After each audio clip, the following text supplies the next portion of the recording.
escucha bien? Sí, perfecto, bueno. Para mí un honor tenerla en Corrientes porque significa mucho nuestra tierra correntina para Florencia. Su personaje más polémico del momento, porque todos los personajes de Florencia son polémicos, pero se centra en la figura nada más y nada menos que de Camila Borman, y ella es la pecadora, el título de su última novela. Vamos a ver si es la pecadora. Si es la pecadora. Pero a mí me encantaría, por todo lo que leí de Florencia esta última semana, que trazar una línea de tiempo y que nos cuente cómo esa nena que empezó a leer a los 3 años, que a los 5 años redactó su testamento, fue top model, fue periodista. O sea, yo leí que fue top model en la década del 80, pero digo yo, ¿por qué no ahora top model? No. Si es una top model de las escritoras muy en boga en el rubro de la novela, ¿no? Y más de la novela histórica. Bueno, que me trace una línea de tiempo de esa nena que pasó por las redacciones, que fue periodista, hasta llegar a esta mujer que se enfrascó en una tarea titánica, que es sacar los personajes de la década del siglo XIX para ponerlos como protagonistas de tus novelas. Muchas gracias.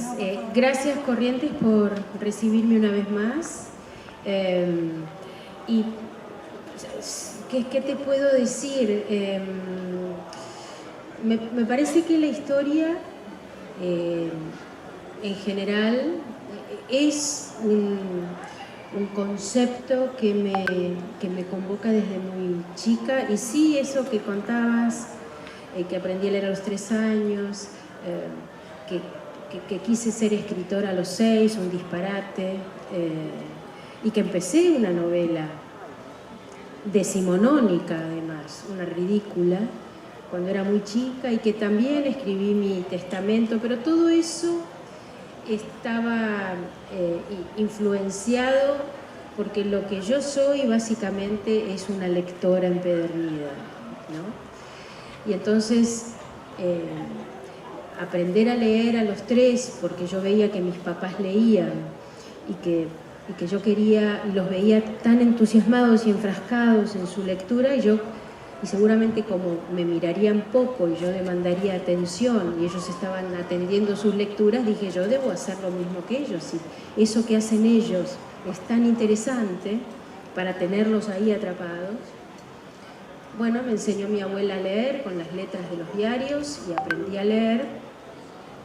Y bueno, y entonces empecé a leer y empecé a pedir mis novelas para leer y leí leía mucho, y entonces eso me fue construyendo una serie de viajes y de proliferación de imaginación que dije, seguramente lo habré leído en algún lugar. Yo creo, me parece que estaba leyendo Mujercitas, y entonces como uno de los personajes, Beth, se muere tan pronto, yo quise ser Beth como buena drama queen, que soy dramática, además de Joe, que era la escritora y la joven independiente.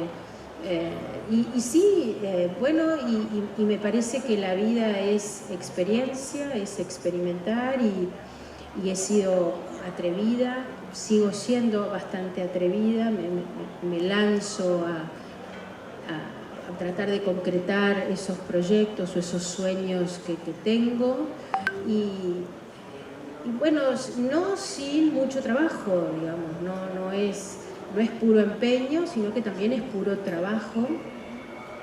Y la novela histórica es, digamos, la historia me convoca siempre, te diría que en todos los soportes habidos y por haber. Me gusta el cine histórico, las miniseries históricas, las novelas históricas, soy lectora de novelas históricas, y en un buen momento el director en ese entonces de Planeta, que es la editorial que me publica desde 2011, que me insistía, porque yo lo conocía por el periodismo, yo era periodista cultural, entrevistaba a los autores que llegaban a Buenos Aires, incluso internacionales, y entonces ¿no?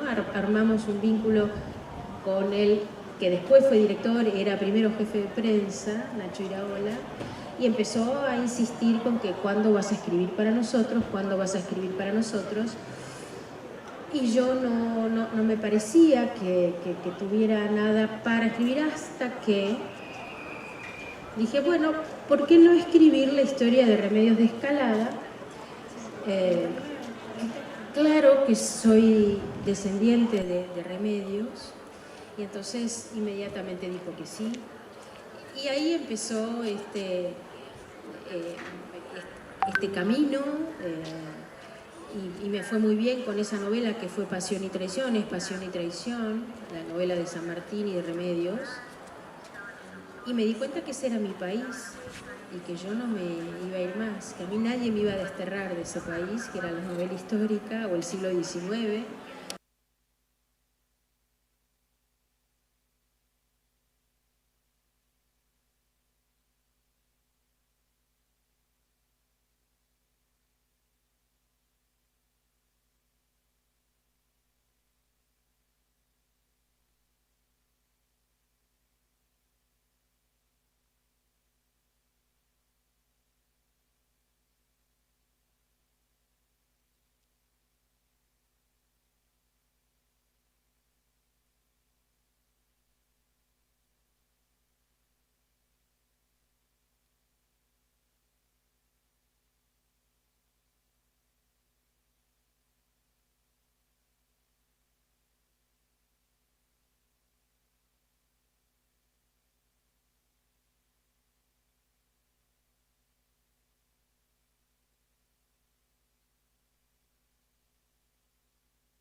Era la esposa de San Martín. La abnegada esposa del general don José de San Martín. Así se la presentó Así siempre. se la presentaba, porque también la mujer en esa época era cosificada, ¿no? No podía hacer nada, tenía que estar un paso más atrás del hombre. Y Estás usando un adjetivo que no se pensaba en aquel entonces, ¿no? Esto era el status quo. La mujer ocupaba ese sitio y ellas estaban bien contentas de ocuparlo, digamos, no, salvo algunas, ¿no? Tejer, bordar, tocar el piano, y bueno, algunas que salían de los cánones establecidos, como Madame Perichón, por ejemplo, que también la busca como personaje como Florencia, y bueno, ella se fue del otro lado. Madame Perichón ya del piano y el tejido pasaba una vida bastante aventurera, bastante libertaria. Y bueno, no por nada Madame Perichón es la abuela de Camila Gorman. Pero centrándonos en esta novela, que es la última de Florencia, y a la que hay que darle peso en este momento porque la vine a presentar a nuestra feria, la figura de Camila Gorman siempre se mantuvo estática dentro de la historia.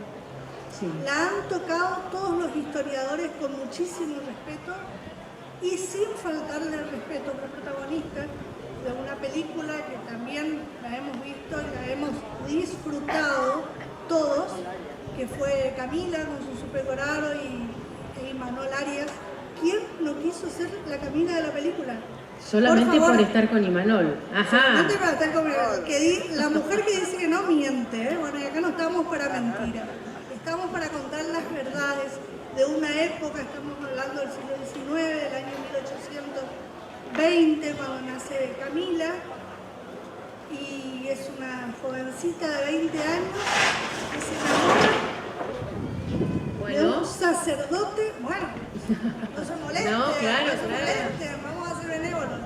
Se enamora de un sacerdote de 24 años. ¿Qué pasó para que vos tomes la figura de Camila y le des forma, no solo de Camila, sino de la de Eslava? Porque vos los pusiste a los dos en el mismo camino a la par. ¿Qué te llevó a buscar la vida de estas dos personas? Por supuesto que yo ya conocía la historia, como la conocíamos todos, sobre todo por aquella película que fue la que nos presentó a estos jóvenes y masivamente, digamos. La historiografía se ocupó de Lafer o Gorman solamente contando el incidente para contar, digamos, este puntapié inicial durante el rosismo, que luego de 4 años, ¿no?, desde el fusilamiento, el 18 de mayo de 1848, iba a terminar con el rosismo con Caseros. Pero nadie, salvo algunas excepciones muy pocas, hay una novela de Enrique Molina, pero que es una novela un poco lírica y bastante fantasiosa sobre el incidente, las vidas de estos dos protagonistas. Nadie se había metido demasiado con esta historia. Yo ya había escrito La Libertina, que es la historia de Madame Perichón, también una señora o una familia, los Perichón, muy conocidos en Corrientes, ¿no? Porque vivieron aquí. Y entonces era algo inevitable terminar en Camila.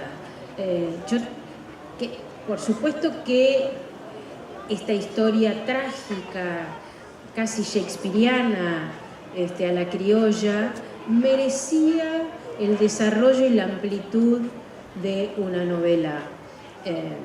Porque sí, es importante el fusilamiento, claro que sí, pero hay que tratar de entender cómo llegan Camila y Ladislao, Ladislao, pero se le decían Ladislao, cómo terminan enamorándose o apasionándose y entregando su vida al paredón del fusilamiento. Para que una historia o para que a mí algún personaje me parezca seductor o interesante para que yo escriba de él o de ella, debe ser una vida heroica, y heroica a la griega, quiero decir, no heroica por gloriosa, sino con caídas, con obstáculos, con luces pero con muchas sombras, personajes contradictorios, que yo tenga de dónde agarrarme para abrir sentidos, para que eso sea interesante de leer y para mí de escribir, ¿no? Una vida lisa. Yo me acuerdo cuando escribí Pasión y Traición, de Remedios y San Martín, que fue un éxito editorial, muchas lectoras me dicen, ay, ahora tenés que escribir la vida de Mercedita, ¿no?, la célebre hija de Mercedita San Martín. Claro, la vida de Merceditas, lo más rimbombante que le pasó fue que tuvo cólera y que el médico que la asistió luego fue su marido, digamos. No le pasó nada. Claro, no tuvo cosas para contar. Una vida fascinante que nos gustaría tal vez tener a nosotras. Pero hay que, tener mucho ingrediente literario, entre comillas, para que sea plausible de ser escrito. Camilo Gorman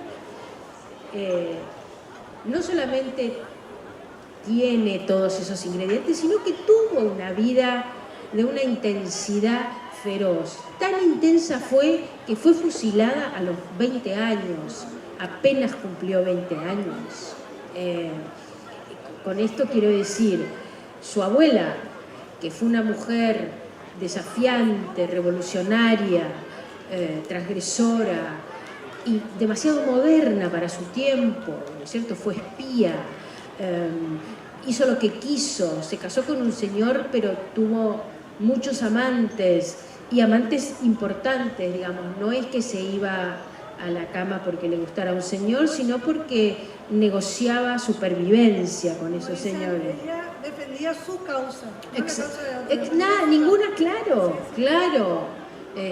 No se olviden que ella era francesa, estaba en una colonia española, en un momento llegan los ingleses con la primera invasión, digamos, era un problemón para esa señora estar aquí sola, con hijos, con un marido que era un comerciante bastante chanta, con perdón de la palabra, claro, entonces, bueno, tuvo que ver de qué manera hacía para seguir viva, y la encontró y le fue muy bien y murió a los 70 y pico de años, para aquel entonces de muy grande.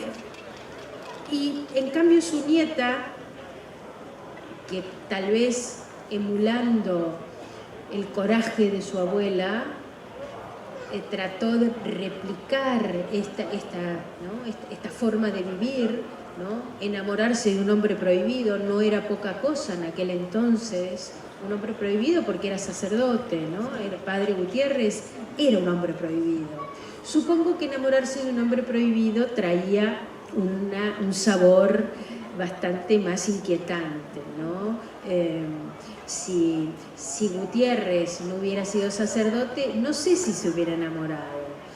Yo creo que sí, porque a diferencia de lo que muestra la película, de que el padre Gutiérrez era un hombre con ideas políticas, tal vez, no, el padre Gutiérrez era un sacerdote, un hombre simple, un hombre privado, que queda cautivado por, no voy a decir desfachatez porque tal vez es demasiado, no sé, porque Camila no era desfachatada como su abuela, pero Camila era graciosa y Camila era irreverente en un punto y Camila avanzó.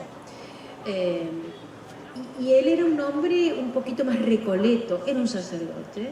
Y no era un sacerdote como el resto de los sacerdotes de aquel entonces, porque quiero decirles que los sacerdotes, una gran cantidad de sacerdotes, estamos hablando de 1830 y pico y en adelante, ¿no? Ellos son fusilados en el 48, muchos sacerdotes mantenían dobles, triples vidas mientras daban misa, ¿no? Tenían hijos con una señora, hijos con otra señora, vivían con los hijos, vivían con las señoras, y aquí no ha pasado nada. En cambio, estos dos jovencitos pretenden vivir una vida con la frente en alto, ¿no? Pretenden vivir su amor ingenuamente, digo yo, ¿no? Porque si hubo dos personas sin malicia en aquel entonces que fueron víctimas de las luchas intestinas por el poder de quienes lo ejercían y quienes eran la oposición, digamos, unitarios y federales, como siempre,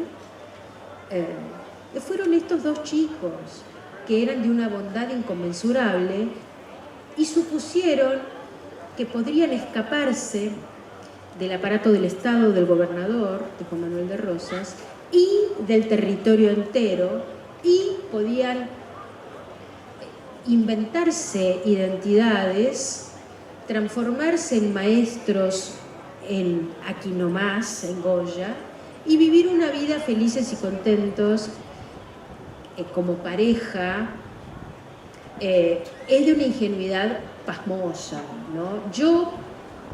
Claro, nosotros tenemos la fortuna de estar analizando esto aquí en la feria con las herramientas del siglo XXI, y entonces podemos inferir que, no voy a decir que esto fue un fallido, ¿no? Una digna hija del psicoanálisis, pero me parece que, digamos, ellos escaparon y Camila iba con un dinero encima.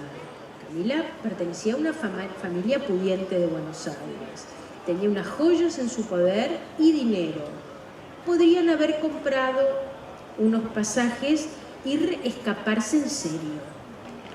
Escaparse, llegar a Goya y suponer que se pueden instalar a la vuelta de la esquina y que nadie los va a descubrir es muy ingenuo. Yo creo, tal vez para calmar mi tristeza, y se los propongo, que ellos de algún modo, religiosos como eran los dos, ¿no es cierto?, porque no abandonan su devoción a Dios por haber efectuado este sacrilegio que era para él, siendo un sacerdote, trascender la carne, y para ella irse detrás, fugarse con un sacerdote, esto era una herejía, sobre todo para él, que era quien vestía la sotana. Bueno, de alguna manera ellos siguen creyendo en Dios fervientemente. En algún lugar esto, algún ruido les haría, ¿no es cierto?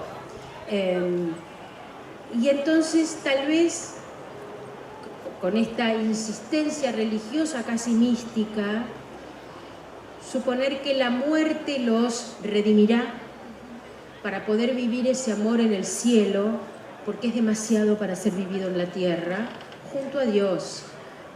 Seguramente es para calmar. Aquí no estoy quitándole responsabilidad al poder, a Juan Manuel de Rosas, que firmó ese edicto para que los fusilaran, ¿no? La orden del fusilamiento. Aquí el responsable es Rosas, incluso desde el exilio Rosas, cuando le preguntan por este incidente, si no cree que se equivocó, habiendo ¿no? Pedido el fusilamiento o ordenado el fusilamiento de Camila y Ladislao. Él había hecho una reunión con los principales abogados, los principales letrados de aquel entonces. Él pide opinión y pide qué debe hacer, ¿no? Que reflexionen junto a él. Y los abogados dicen, salvo dos, que deben ser castigados ejemplarmente. El padre de Camila pide el castigo ejemplar. La iglesia, por supuesto, pide castigo, porque no se van a meter con la iglesia. Matemos a él, mientras el resto andaba de fiesta loca, quiero decir, ¿no? Una cosa muy impresionante. Porque en todo caso, ¿qué crimen cometieron estos chicos? Enamorarse, ¿no? Pero bueno, estuvieron muy mal metidos, ¿no? En un momento, el destino los puso en el momento equivocado, ¿no? Porque estaban ahí peleándose, la oposición culpa a Rosas, ¿no? Que por culpa de Rosas Buenos Aires era Sodoma y Gomorra. El periodismo empieza a presionar enormemente que los padres de las familias pudientes de Buenos Aires estaban muy preocupadas, que sus hijas fueran asaltadas por estos sátiros. Empieza a generarse un caldo de cultivo, la sociedad pide sangre y por supuesto terminan muertos. Bueno, una de las palabras que más utiliza Florencia cuando habla es pasión. Ustedes pueden ver toda la pasión que genera en su relato, que es impresionante. Yo no me canso de escucharle, he visto entre ayer y hoy un montón de notas que le realizaron. Me encanta tu manera de transmitir porque nos está situando en una historia que hasta el final fue de amor y de tragedia, ¿no? Yo me atrevo a decirte, en base a tu relato, que suena muy inocente la conducta de los chicos, porque eran dos chicos, casi la edad de mi nieta mayor, Camila, y digo yo, ¿no habrán estado buscando con esa estancia repentina en Goya una forma de pedir perdón? De mostrarle a la sociedad que realmente no estaban haciendo nada malo. Es que, mira, te escucho y me sigo conmoviendo, es notable, ¿no? Porque conozco la historia de arriba abajo, y como todos, y sigo tratando de encontrar una respuesta. La única respuesta que encuentro es los hechos, ¿no? Es el hecho del fusilamiento, no hay otra respuesta más contundente y más trágica que esa. Ese final tan horroroso y sobre todo, ¿no? En esa mañana del 18 de agosto de 1848 en Santos Lugares, la comandancia de Santos Lugares, el redoble de los tambores, ellos llevados en esas sillas como unos tronos de la muerte, vendados, andrajosos ya, ¿no? Colocados en el suelo, y esas famosas frases que quienes vieron la película, Ladislao, estás ahí, a tu lado Camila, antes de morir, que no es tan así esa frase es Gutiérrez está ahí, ¿no? Más o menos. Ustedes saben que él muere en el acto, él es disparado primero, muere en el acto, ella un tiro le dan en el vientre y el otro tiro le dan en un brazo y no muere, cae de la silla a los gritos desesperados. Yo creo que es un poco temerario decir esto, pero como vos decís, yo creo que de algún modo quisieron demostrar... No lucharon para evitar... No, podrían haberse escapado, de verdad, tenían la plata para hacerlo, incluso ella podría haber dicho... Apelar a su amistad con Sí, Manuelita, no, y además ella si hubiera dicho que había sido seducida por este sátiro, ¿no? Que ella había sido la víctima de una mentira, ella redobló su concepción última, ¿no?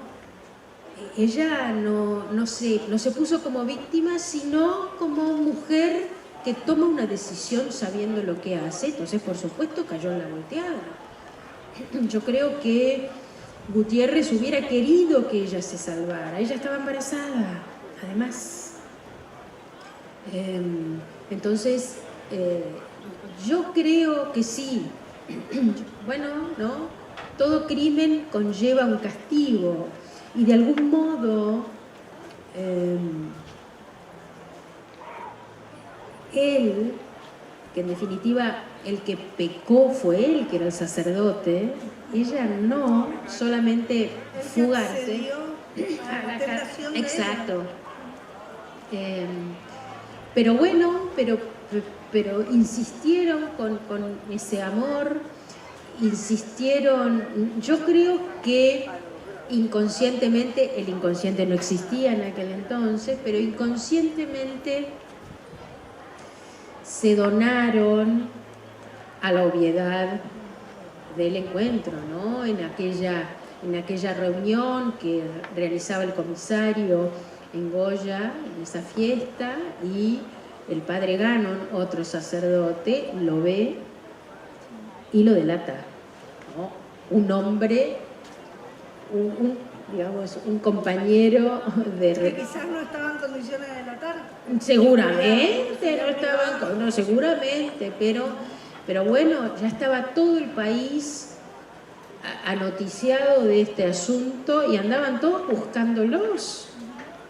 Digamos, entiendo, nosotros ahora que estamos hiperconectados, sabemos lo que pasa, no sé, en Londres, digamos, sabemos todo. En aquel entonces se tardaba un mes para llegar una noticia de un sitio a otro.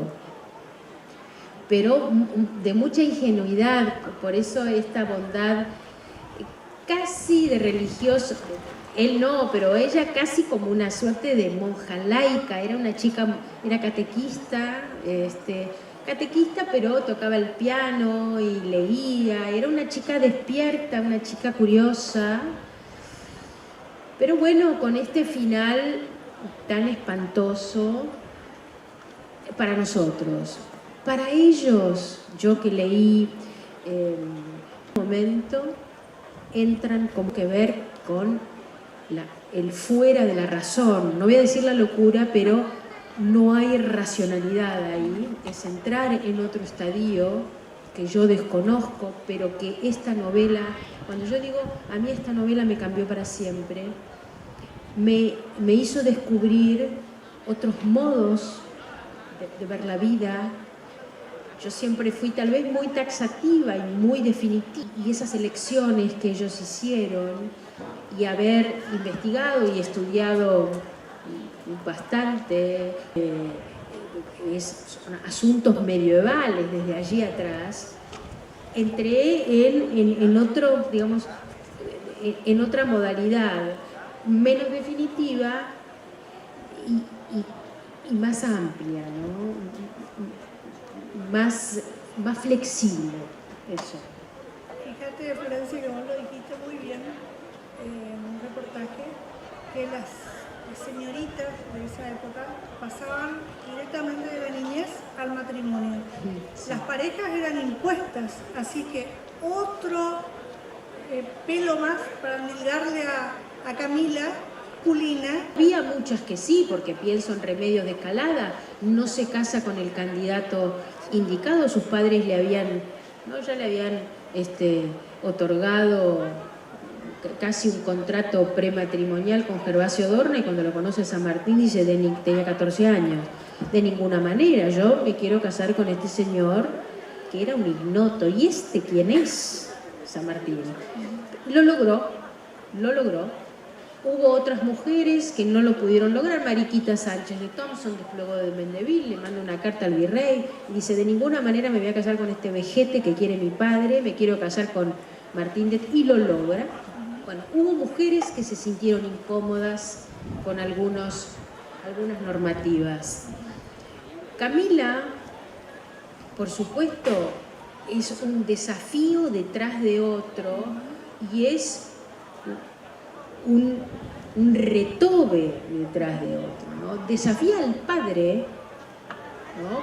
Por lo pronto enamorándose de un hombre prohibido. Un sacerdote es un hombre prohibido, no es un hombre. Un sacerdote es un hombre borrado. Los hombres, yo le digo hombre borrado, así porque los atributos de los hombres en aquel entonces era que fuera militar o que fuera comerciante. Esos eran los hombres interesantes para los padres, ¿no? Porque los padres eran los dueños de sus hijas. Las hijas después pasaban a ser propiedad de los maridos, ¿no es cierto? Y nadie discutía esto, no, esto era algo que estaba bien, estas eran las normas del siglo XIX, aquí y en el mundo occidental. Ella desafía al padre, se enamora de este hombre que no era un hombre permitido, era un sacerdote, pero era un hombre que la escuchaba, un hombre suave, un hombre con otra sensibilidad, y cayó de cabeza ella ahí, este hombre que le prestaba atención y que, con quien podía conversar, ¿no es cierto?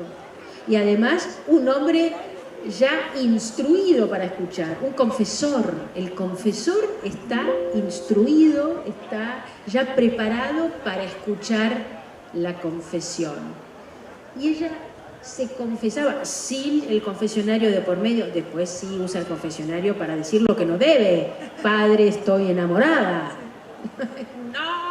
Claro, y también claro, el sacerdote escuchando una parte de la confesión que fue toda una revelación. No todas las mujeres pasaban por el confesionario para decirle, padre, estoy enamorada de usted. No, claro. Hasta que le toca a una jovencita que se arrodilla y luego por signarse le dice, voy a contar un pecado.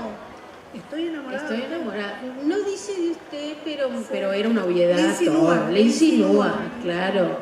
Entonces, ella se revela a su propio padre, a don Adolfo Gorman, se revela en todo caso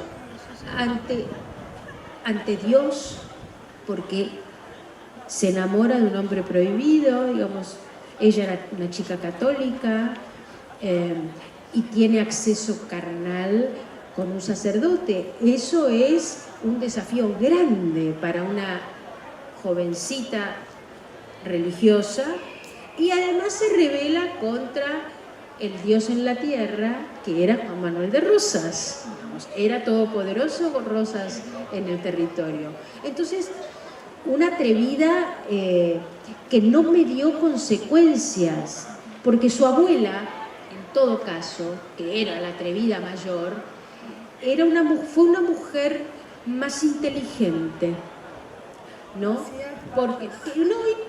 Porque fue una estratega realmente, ¿no? Supo cómo combinar sus ideas con el contexto imperante, que era un contexto difícil, difícil, pero ella supo. Camila, bueno,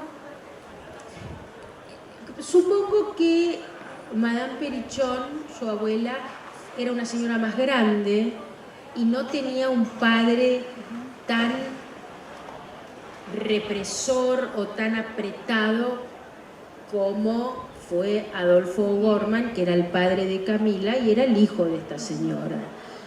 ¿Cómo no iba a ser un padre tan déspota, entre comillas, habiendo tenido esa madre? No debe haber sido fácil para Adolfo O'Gorman haber tenido esa madre, una madre tan libre, tan provocadora, tan desfachatada, ¿no? que provocaba, arrancaba suspiros por donde pasara y resquemores, ¿no? No se olviden que ella llega al Río de la Plata a fines del siglo XVIII desde una colonia francesa a un sitio, a una colonia española. Teníamos la Inquisición, digo, yo no estaba, pero la Inquisición era, ¿no?, una sombra, era una sociedad oscura, la sociedad rioplatense. Ella era una mujer colorida, a la francesa, ¿no? Una libertina, y con esto no estoy diciendo una loca, no, el libertinaje era una, digamos, un arte amatoria que poco tenía que ver con el deseo sexual. Sí era eso, ¿no? Digamos, era el intercambio sexual, pero era una negociación de poder. Había que ser muy inteligente para ser un libertino o una libertina. No era me gusta tal, no, no, no. Era ahí un ida y vuelta, ¿no?, de negociación e intriga que, por supuesto, terminaba con algún posicionamiento.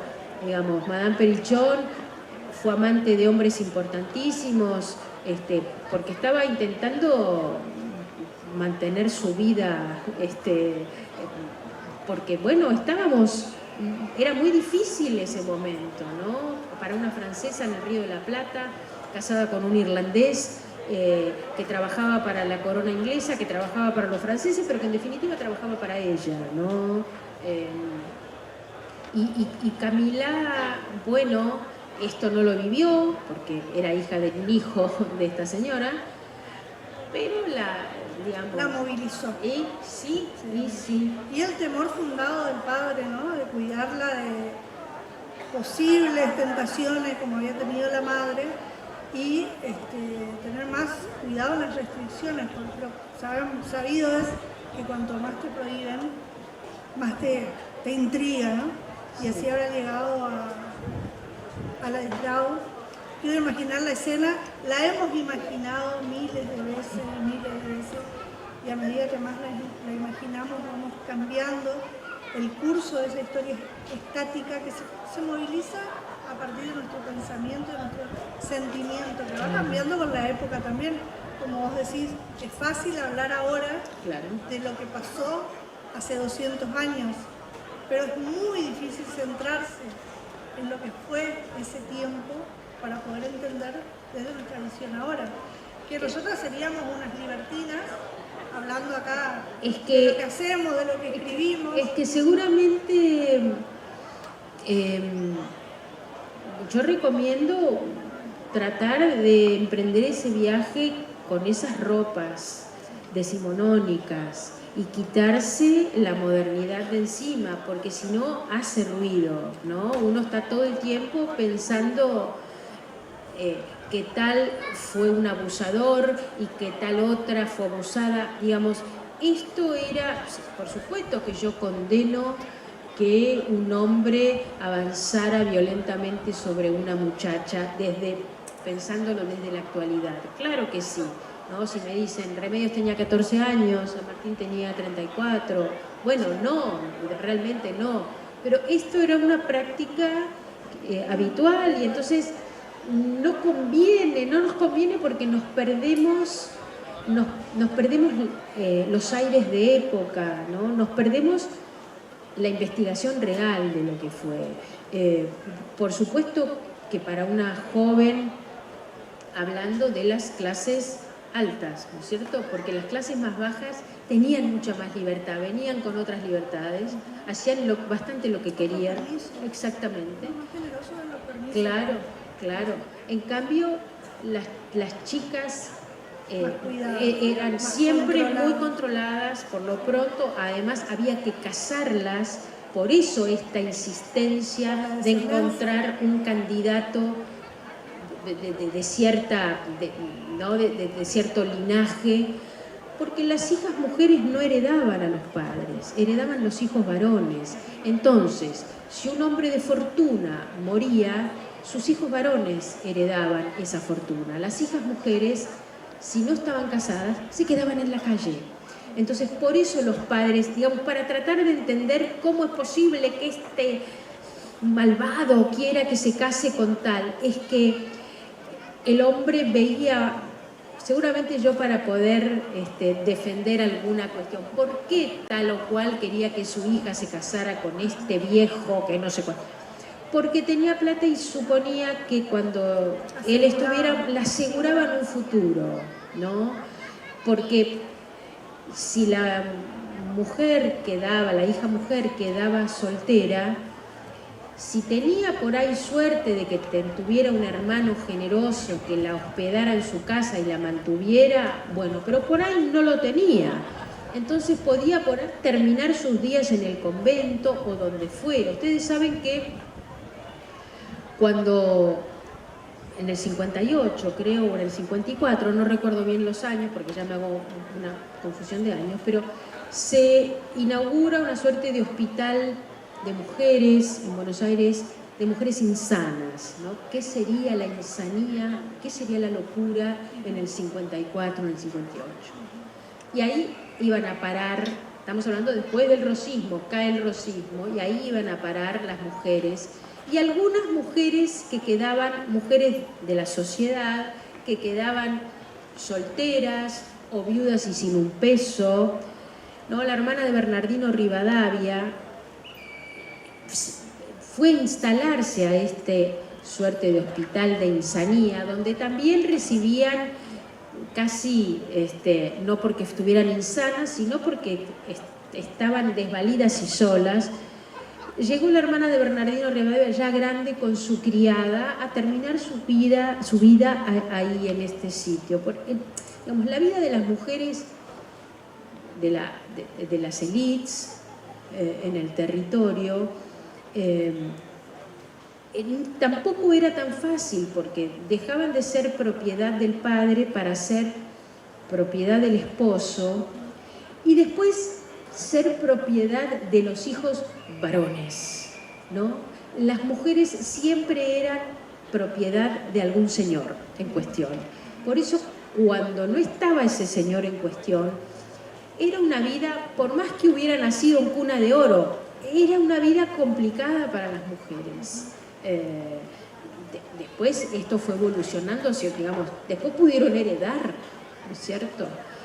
Porque pienso en mujeres que por ahí iban con una gran dote al matrimonio, ¿no? Y se casaban con un hombre rico, pero después si el hombre moría, bueno, era complejo, ¿no? Era complejo. No era fácil la vida de las mujeres, tampoco era fácil la vida de los hombres, quiero decir, ¿no? Esta obligación de ir a la guerra, esta obligación de ocupar un sitio. Y de sostener una familia también. Claro. A veces. Por supuesto. Florencia, la gente quiere hacer preguntas. Bueno. Así que me piden una pausa. No sé si alguien tiene el micrófono. ¿Se van a poder? Dos preguntas. Bueno. Dos preguntas. Yo no veo nada. Ay, sí, hay una señora ahí. Te hago una pregunta, Camila. Sí.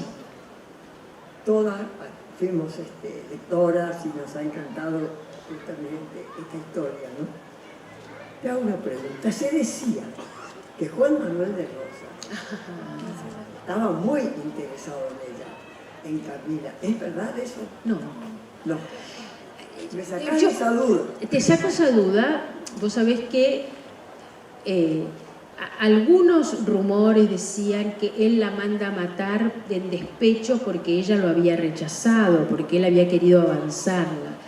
Yo te digo que ella era amiga de Manuelita, pero era mucho menor que Manuelita, eran como 11 años menor que Manuelita, o sea que era imposible que hubiera participado a los 11 años en las grandes fiestas que se realizaban en Palermo de San Benito. Fue una amiga posterior de Manuelita, ¿no? Manuelita le pide clemencia al padre, pero no, eso fue un invento de los tantos inventos que hubo, ¿no? También circuló, vos sabrás, la prensa opositora decía que Rosas llevaba a la cama, a su hija, digamos, que abusaba de su hija.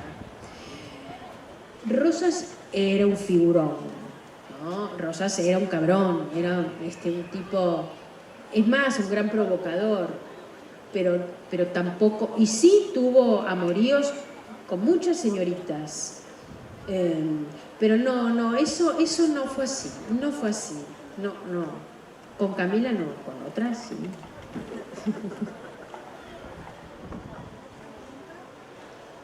Una última pregunta, ¿quién se anima? No. Dije tanto que por ahí... Dijo todo, calmé mucho las más preguntas. para decir. La verdad que un placer escucharte, Florencia. Nos quedaríamos toda la noche. Por ahí, yo siempre digo que hoy estoy acá, pero quiero ser la señora de la 10ª fila, aquella que no se anima a levantar la mano porque se hace su pregunta muy desubicada. Y así me quedo también con muchas dudas cuando termino una charla de gente con la que quiero conversar. Pero, ¿alguien pregunta? ¿No? Sí. Muy bien, el señor. Buenas noches. Buenas noches. Perdón. Simplemente agradecerle su presencia acá en el escenario mayor de la Feria del Libro y obsequiarle un libro de mi autoría. Bueno, muchas gracias. Eso simplemente. Muchas gracias. Veterana de las Malvinas. Muchas gracias. Un aplauso.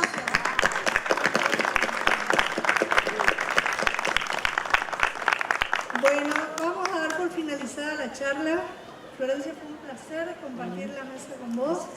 Que estés en Corrientes con todo lo que significa para nosotros la figura de Camila, la importancia que tuvo en nuestra historia y que sigue teniendo y que se la sigue llevando en andas, ¿no? Porque es un amor que traspasó su época y nos ha llegado y nos sigue tocando con la misma fidelidad que ella tuvo hacia esa pasión por Ladislao Gutiérrez. Estuviste en Goya participando de la Feria del Libro, in situ, porque ahí también estuvieron ellos. Yo me imagino como esas películas antiguas, caminar por las calles, Lo hice. Imaginarte a Camila con su panza, con su juventud, con sus aires de niña todavía, sin hacer nada malo, ¿no? Amando, defendiendo su amor, buscando la comprensión de la gente, de la sociedad que siempre es tan tirana y que cree saberlo todo y tener la verdad como un bastión. Bueno, una última pregunta de mi parte. Ante esta historia, ubicada en el sitio del fusilamiento de la pareja, ¿qué sentís?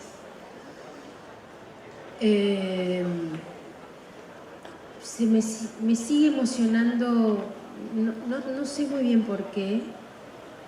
Supongo que porque defendió en eso en lo que creyó contra viento y marea y hasta que la muerte nos una, no quiero decir nos separe, y que se haya atrevido a tanto, ¿no? Yo no sé si me hubiera atrevido a tanto. Y entonces, con esto no estoy avalando la muerte, ni mucho menos, pero esas valentías, ese coraje que ella tuvo, bueno, me interpela, me sigue interpelando que una chica tan joven haya creído en algo, en este caso un amor, haya creído en ese hombre, a pesar incluso de las negativas de él o de las, ¿no? De eso, mejor no, mejor, y hasta el final, ¿no? Eso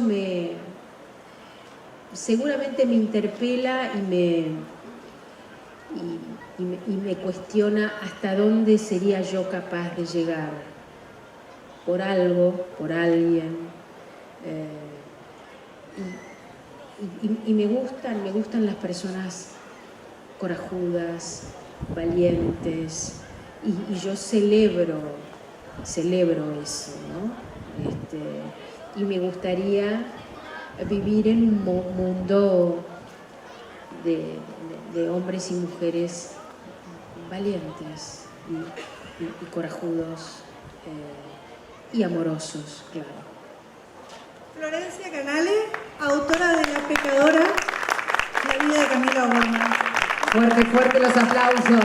Florencia Canale presentando Pecadora, la pasión de Camila Borman. Florencia Canale, gran revolucionaria que puso la mirada en las mujeres de nuestra historia, señoras y señores, presentándose aquí en la 12ª edición de la Feria Provincial del Libro, en este segundo encuentro, moderando Moni Munilla, por supuesto. Muchísimas gracias a todos ustedes por estar y ya baja también la autora a firmar los ejemplares, por supuesto. También vamos a recordar a toda la gente que quiera acercarse, porque ya se viene la música también en este escenario mayor de la Feria Provincial del Libro, ya prácticamente cerrando este segundo encuentro. Se viene Forja Trap al escenario y después Mauri del Arranque. Vamos a estar bailando un poquito más.